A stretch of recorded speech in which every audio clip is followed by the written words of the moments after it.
e a paz de nosso Senhor Jesus Cristo seja sobre a sua vida. Mais uma vez aqui estamos para mais uma leitura diária da Escola Dominical. Nós vamos estudar nesta semana a lição de número 12, José, o pai terreno de Jesus, um homem de caráter. Quero pedir para você subscreva no meu canal e também visite o nosso site moldado.com, estudos e mensagens. No site você tem não só os vídeos, mas o esboço de todas as mensagens ali postadas. Também o esboço das leituras diárias da Escola Dominical e também dos subsídios da Escola Dominical. Leitura de segunda-feira, João capítulo 1, versículo de número 1, o verbo se fez carne. No princípio era o verbo, e o verbo estava com Deus, e o verbo era Deus. O verbo logos em João 1 está se referindo a Jesus. Jesus é a mensagem completa de Deus para a humanidade. O primeiro capítulo de João nos dá um vislumbre do relacionamento entre o Pai e o Filho, antes de Jesus vir à Terra em forma humana. No versículo 1, ele diz que ele pré-existiu com o Pai. No versículo 3, ele estava envolvido na criação do mundo. Todas as coisas foram feitas por ele, e sem ele nada do que foi feito se fez. Ele também é a luz dos homens. Versículo 4. Nele estava a vida, e a vida era a luz dos homens. A palavra Jesus é a incorporação completa de tudo que é Deus. Colossenses capítulo 1, versículo de número 19 diz: porque foi do agrado do Pai que toda a plenitude nele habitasse. Colossenses 2:9 diz: porque nele habita corporalmente toda a plenitude da divindade. João 14:9, Jesus dá uma resposta a Filipe e também aos discípulos que ali estavam presentes, quando ele disse: quem me vê a mim, vê o Pai. Entretanto, Deus é espírito, ele é invisível ao olho humano. João 1,18 diz que é impossível que o homem veja a Deus. Então, se é impossível que o homem veja a Deus, pare de ficar dizendo que só vai crer em Deus se Deus aparecer para você. Se ele aparecer ou não para você, ele vai continuar sendo Deus e você, infelizmente, vai perder, vai deixar de ser salvo, vai perder a salvação gloriosa e maravilhosa que está em Cristo Jesus. A mensagem de amor e redenção que Deus falou por meio dos profetas passou despercebida por séculos, conforme Mateus capítulo 23 e o versículo de número 37, Jesus Cristo disse: Jerusalém, Jerusalém, que matas os profetas e apedrejas os que te são enviados. Quantas vezes quis eu ajuntar os teus filhos, como a galinha ajunta os seus pintos debaixo das asas, e tu não quiseste.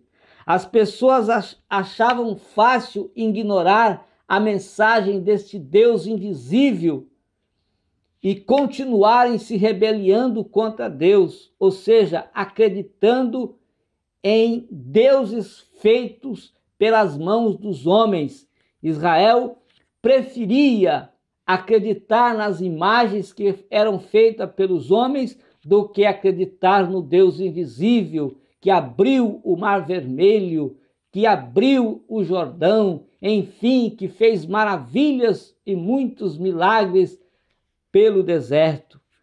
Então a mensagem se fez carne, assumiu a forma humana e veio habitar entre nós, conforme Mateus 1:23 Deus, ele está conosco. Diz assim: eis que a virgem conceberá e darás um filho, e chamá-lo-ão pelo nome de Emanuel, que traduzido é Deus conosco. Também o apóstolo Paulo, escrevendo a sua carta aos Filipenses, no capítulo 2, versículos de 5 a 11, ele disse assim: de sorte que haja em vós o mesmo sentimento que houve também em Cristo Jesus, que sendo em forma de Deus, não teve por usurpação ser igual a Deus, mas aniquilou-se a si mesmo, tomando a forma de servo, fazendo-se semelhante aos homens. E achado na forma de homem, humilhou-se a si mesmo, sendo obediente até a morte e morte de cruz. Pelo que também Deus o exaltou soberanamente e lhe deu um nome que é sobre todo nome, para que ao nome de Jesus se dobre todo o joelho dos que estão nos céus e na terra e debaixo da terra, e toda língua confesse que Jesus Cristo é o Senhor, para a glória de Deus Pai. Lucas capítulo 2, o versículo de número 4, diz assim: e subiu também José da Galileia, da cidade de Nazaré, a Judeia, a cidade de Davi, chamada Belém, porque era da casa e família de Davi. José era da casa e da família de Davi. É a leitura de terça-feira. José era da descendência de Davi e não Maria. Maria era da descendência de Levi. José era da descendência de Davi. As genealogias de Jesus Cristo são dadas em Mateus capítulo 1, versículos de 1 a 17, e Lucas capítulo 3, versículos 23 até o versículo 38.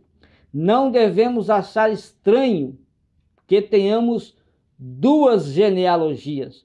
Todas as pessoas têm duas genealogias, uma do pai e outra da mãe. Agora, o pai de Jesus era Deus e, portanto, ele não poderia ter uma genealogia do seu pai natural. No entanto, a sua situação legal na sociedade dependeria do homem que a sociedade reconheceu como sendo o pai de Jesus, que era José. E é por isso que a palavra de Deus dá duas genealogias. Em relação a esses dois problemas, é que temos as supostas genealogias. O primeiro problema está relacionado com o fato de que, enquanto na genealogia de Mateus 1,16 nos é dito que Jacó gerou José, marido de Maria, ou seja, que José era um filho de Jacó.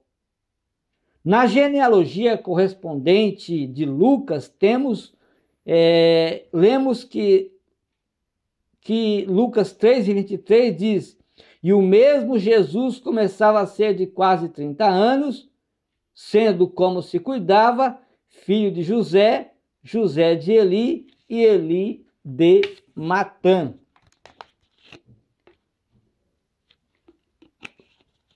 O problema geralmente é criado aqui, porque as pessoas têm tomado essa genealogia como uma genealogia de José, mas a genealogia não é de José, a genealogia é de Jesus. Jesus que deveria, pela sociedade, ser o filho de José, era filho de Eli, que era o filho de Matã. Ele não era filho de Eli, filho de José, já que, segundo Mateus, o pai de José não foi Eli, mas Jacó. Agora fica uma pergunta: e nós a respondemos. Ele não era filho de Eli, que era filho de José, já que, segundo Mateus, através de quem, portanto, Jesus foi filho? Jesus foi filho, então, de Eli? A resposta está através de Maria, quando está escrito aqui, Jacó 1,16, Jacó gerou José, marido de Maria. Além disso, outro ponto que tem sido uma fonte de controvérsia é a contagem das genealogias.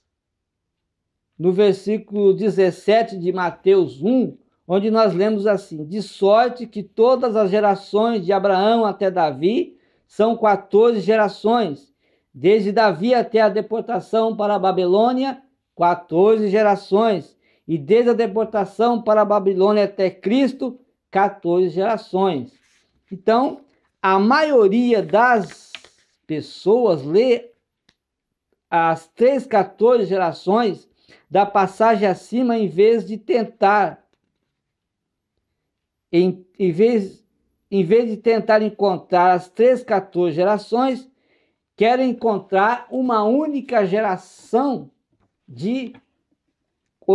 querem encontrar uma única, 42 gerações. E, na verdade, onde é que a palavra de Deus fala sobre 42 gerações? Em lugar nenhum. Em vez disso, a palavra fala sobre 3 grupos de 14 gerações cada. E quais são esses grupos? A resposta da Escritura é muito clara. O primeiro grupo é desde Abraão até Davi. O outro grupo, de Abraão até Davi, são mais 14 gerações. Abraão, Isaque, Jacó, Judá, Pérez, Esrom, Arão, Aminadab, Nasson, Salmão, Boaz, Obed, Jessé e Davi. Essa é a primeira geração. O grupo 2 é de Davi até a deportação na Babilônia. O erro de muitos é que, embora a palavra diga desde Davi, eles começam a contar a partir de Salomão. Seguindo os limites da palavra, nós temos desde Davi até a deportação para a Babilônia, mais 14 gerações. E aqui nós vamos ver só os reis: Davi, Salomão, Roboão, Abias, Asa, Josafá, Jorão, Uzias, Jotão, Acás, Ezequias, Manassés, Amon e Josias. Josias foi o último rei, né? Este é o grupo real de 14 gerações, desde que todos nesse grupo foram reis. O grupo começa com Davi e fecha com Josias, o último rei do reino. Em relação ao terceiro grupo, nos é dito que o terceiro grupo é da deportação na Babilônia até Cristo, que são mais 14 gerações. Jeconias, Salatiel, Zorobabel, Abiúde, Eliaquim, Azor, Sadoc, Aquim, Eliúde, Eleazar, Matã, Jacó, José e Jesus. Como é evidente, portanto, quando a palavra diz 3 grupos de 14 gerações, é o que ela significa realmente. Se nós agora tentássemos encontrar 42 gerações, nós iríamos então encontrar um problema com a palavra de Deus, porque nós não encontraríamos assim 42 gerações, mas sim 3 grupos de 14 gerações. Mateus capítulo 2, versículo 13 e 14, a leitura de quarta-feira, diz que José fugiu para o Egito com Maria e Jesus. Os versículos 13 e 14 diz assim: e tendo ele se retirado, eis que o anjo do Senhor apareceu a José em sonhos, dizendo: levanta-te, toma o menino e sua mãe e foge para o Egito, e demora-te lá até que eu te diga.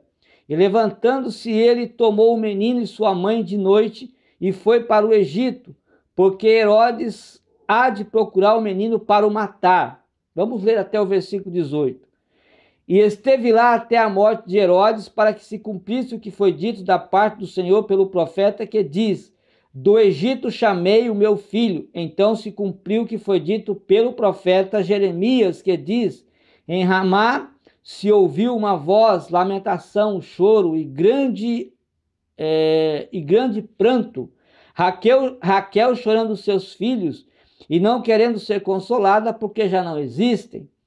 Morto, porém, Herodes, eis que o anjo do Senhor apareceu num sonho a José no Egito. Nós lemos aqui Mateus 2, 13 a 18. Agora, José e Maria foram para o Egito para poupar a vida de Jesus. Apesar do erro dos magos, por que os magos erraram? Porque os magos foram no palácio em Jerusalém visitar Jesus. Então, apesar dos erros dos magos, uma profecia das Escrituras ela foi cumprida. Oséias capítulo 11 e o versículo 1. Porque através da visita dos magos em Jerusalém, Herodes ficou sabendo da existência de um rei que havia nascido. Isso, Jesus.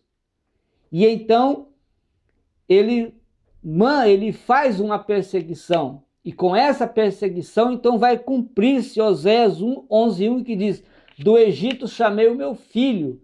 Por quê? Porque José, juntamente com Maria, vão fugir para o Egito. E depois de mortos os seus acusadores, é que então vai se cumprir a profecia, porque José vai sair do Egito e vai então para a sua cidade de Nazaré. E depois nós vamos ver então Jesus de Nazaré. Então o cumprimento dessa profecia com relação a Cristo foi levado a cabo por Deus mediante o erro dos magos em ir para Jerusalém. Deus é soberano mesmo sobre nossos erros. Nos versículos 17 a 18, Mateus fez referência a Jeremias 31:15.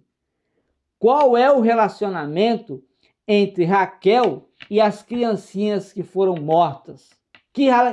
O que quer dizer isso? Raquel, esposa de Jacó, foi sepultada no caminho para Belém. Isso, Gênesis 35, 19, também 48 e 7. Ramá era uma cidade localizada no território de Benjamim. Não ficava distante do sepulcro onde estava sepultada Raquel.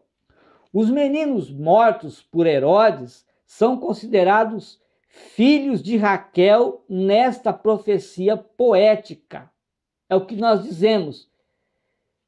Herodes, sabendo que havia nascido um menino, e esse menino viria a ser rei e poderia ocupar o seu trono, Herodes mandou que matassem todas as crianças de 2 anos abaixo, para chegar que matasse Jesus. Mas o que aconteceu? Aconteceu que Deus, aqui vamos ver aqui que Deus vai aparecer para José, mandando que ele fuja para o Egito. Então, esses meninos são considerados filhos de Raquel nesta profecia poética. José e Maria, logo após a morte de Herodes, depois que Herodes morreu, eles trouxeram Jesus de volta à boa terra de Israel, e ele foi criado em Nazaré, na Galileia. Nazaré é uma cidade que ficava em um vale cercada por morros, por isso era uma cidade desprezível. Veja que Natanael, quando Filipe apresenta Jesus, diz de Jesus para Natanael, Natanael vai dizer assim: pode vir alguma coisa boa de Nazaré? Né? Foi a pergunta de Natanael para Filipe. Aí Filipe vai dizer: vem e vê. Quando ele vai ter um encontro com Jesus. Né? Então, pela soberana sabedoria de Deus, Cristo nasceu em Belém, mas foi reconhecido como Jesus de Nazaré. Sua genealogia, nascimento, fuga para o Egito, seu retorno para Israel, sua infância em Nazaré foi muito misterioso e isso tudo confundiu os judeus. O título Nazareno pode referir-se ao renovo que está escrito em Isaías capítulo 11, versículo 1, que em hebraico quer dizer Netzer, né? O renovo ali representa Cristo. Cristo é um ramo que sai do tronco de Jessé, pai de Davi. Na época em que Jesus nasceu, o trono de Davi havia sido derrubado. Isso significa que o trono real de Davi havia sido cortado. Agora vai nascer um ramo. Vai nascer um ramo. Esse ramo, ele brota do tronco de Jessé e vai sair de suas raízes. Esse ramo brotou, cresceu em uma situação humilhante. Tanto o seu nascimento, o seu crescimento, a vida de Jesus, sempre humilhante. Ora, Jesus não nasceu numa família real, reconhecida e honrada, nem cresceu numa cidade renomada como Jerusalém. Pelo contrário, Jesus nasceu num lar pobre e cresceu numa cidade que era desprezada.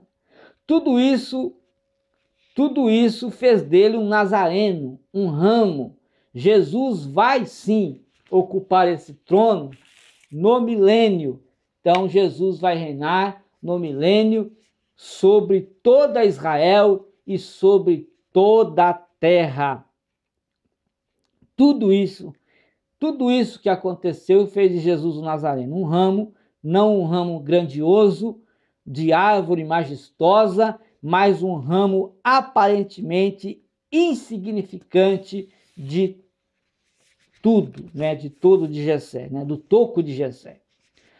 Quinta-feira, Mateus 13:55 e também sexta-feira, Marcos 6:3,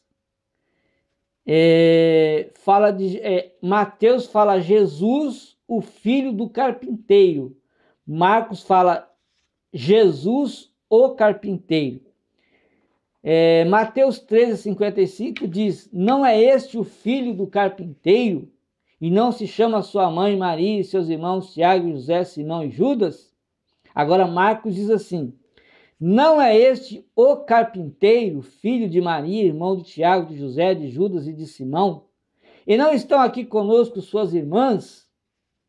Quer dizer, José, o pai adotivo de Jesus, era carpinteiro.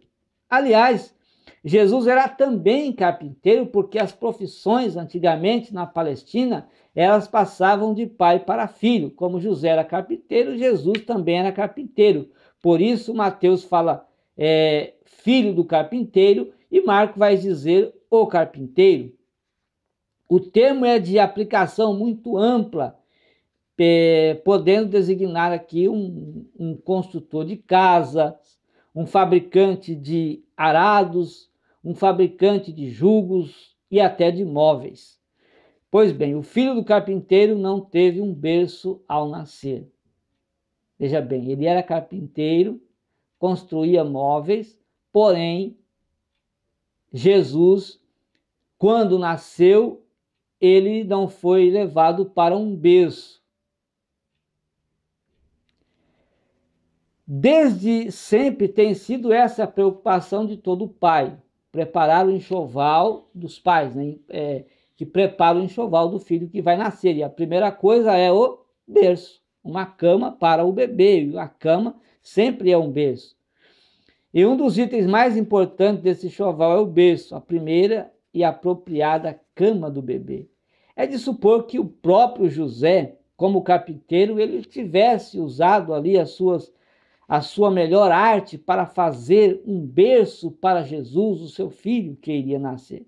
Mas ele não pôde usá-lo, porque Jesus nasceu muito longe de casa, a 110 quilômetros distante de Nazaré, a cidade onde morava Maria e José, era Nazaré. E ele nasceu bem distante daquele lugar, em Belém, porque ele foi para Belém. E pouco antes de Jesus nascer, por causa de um recenseamento, foi que ele foi para Belém. E esse recenseamento autorizado pelo imperador romano, e cada pessoa tinha que alistar-se no seu local de origem. Chegando a Belém, o casal encontrou a cidadezinha lotada, lotadinha, né? E a melhor acomodação que eles encontraram foi numa estrebaria onde estavam ali os animais, a estrebaria, um abrigo para animais. Assim, quando Jesus nasceu, ele não teve nenhum conforto, nenhum enxoval e muito menos um berço. Foi preciso improvisar, sendo usado o que então? O coxo, um coxo onde os animais comiam. O coxo sempre ele é um objeto construído de uma madeira mais brusca, né? Mais brusca, mais bruta. E na Bíblia nós chamamos de manjedoura. Jesus é o príncipe da paz, mas não nasceu em um berço de ouro, como nós dizemos os filhos dos ricos e dos poderosos, quando nascem, nós dizemos ele nasceu em um berço de ouro. Jesus era rei, é rei, mas não nasceu em um berço de ouro. É o príncipe da paz, mas não nasceu em um berço de ouro. Pai da eternidade, mas não nasceu em um berço de ouro. Meses mais tarde, os sábios que vinham seguindo a estrela, que a estrela ia levar eles aonde estavam Jesus, foram procurar Jesus em Jerusalém. Aqui está o erro dos sábios, mas admiraram não encontrar Jesus ali, e sim encontraram Jesus em uma situação insignificante. Mas foi assim que Deus encarnado desceu até o mais humilde dos seres humanos. Foi assim que o Pai quis que ele, mais tarde, também seria crucificado sobre uma peça de madeira brusca. Também começasse sua vida terrena assim, em uma peça brusca de madeira, tinha que ser o filho do carpinteiro. Agora aqui a leitura diária de sábado fala que José foi um homem justo. Mas vamos ver aqui, Mateus 1,19. Diz que José foi um homem justo. Mateus 1,18 a 25 vai falar isso. Afinal, parece que os receios de Maria se confirmaram. Ela tinha receio e se confirmou. Por quê? Porque José tensionava casar com Maria, certamente para levar uma vida sexual normal, como todos os casais levavam, né? Era a intenção. E também da própria Maria, depois que cumprisse, então, a promessa de gerar Jesus Cristo. Agora, a atitude estava em perfeita sintonia com o Velho Testamento, em que a mulher era tanto mais respeitada porque se ela tivesse mais filhos, principalmente se fossem meninos. Agora, perante a lei, José tinha o direito de reaver o que tivesse pago ao pai de Maria, e essa seria levada aos juízes da porta da cidade de Nazaré, e a pena então seria aplicada sobre Maria, ou seja, conforme Deuteronômio 22, 23 e 24, Maria seria apedrejada, seria morta por apedrejamento. José, ele era justo nesse sentido, justo para o cumprimento da lei. A lei fala do pecado, o descobrimento do pecado e o sacrifício que encobria o pecado. Agora, A justificação pela graça é amor, perdão e salvação. E José era justo, estava sendo justo conforme a lei. Então, perante a lei, José tinha esse direito. É tanto que o que ele fez? Ele quis fugir. E fugindo, o que estava, se ele fugisse, o que aconteceria? Maria seria morta por apedrejamento. Então, a justiça que José, o Mateus, quando fala do justo, o homem justo, que foi José, fala da justiça conforme a lei que ele queria que fosse cumprida. Né? No caso dele, ela iria se cumprir. Então, Mateus, ao escrever o seu evangelho, ele foi muito moderado quando ele limitou-se a dizer que José, como era justo, não quis levantar escândalo e tensionava simplesmente abandonar Maria e esquecer o problema. Mas o problema seria resolvido da parte dele, enquanto Maria seria morta por apedrejamento. Ele não acreditou na palavra de Maria, ele acreditou na palavra do anjo. Assim foi necessária a interferência de um anjo que falou a José, pois certamente que só o testemunho da Maria não foi aceito, mas quando o anjo falou com ele, então José aceitou o testemunho do anjo. Veja que as igrejas falam mais de Maria do que de José. Agora, mas, por que isso? Porque se Maria foi escolhida, José também foi escolhido. Foi escolhido, e é por isso que ele aceitou o que o anjo disse para ele, para que ele ficasse, para que ele não abandonasse Maria. O que estava sendo gerado nela era do Espírito Santo, aí ele acreditou. Então, José também foi escolhido por Deus, pois a sua reação não é a de um homem vulgar, não. Se atentarmos ao contexto cultural, não. Porque o que ele estava fazendo realmente era justo.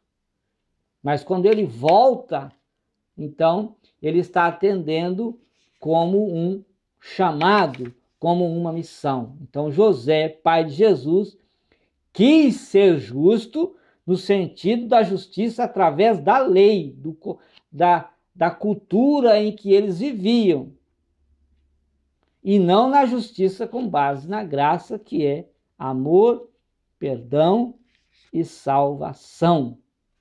Agora, então nós vemos aqui a missão, a nobre missão de José, assegurar a ascendência real de Jesus, porque ele voltando, ele fez isso, assegurou essa ascendência, porque Jesus então descendia, ele é descendente de Davi por causa de José, porque José era da descendência de Davi. Proteger Jesus em seus primeiros anos de vida, e foi o que ele fez. Provavelmente depois ele morreu, porque a Bíblia vai se referir aí só de Maria, e só Maria estava lá ao pé da cruz. No nascimento de Jesus, José estava ali para ajudar Maria. Nas cerimônias exigidas pela lei, José também estava ali presente. Na fuga para o Egito, José estava ali presente.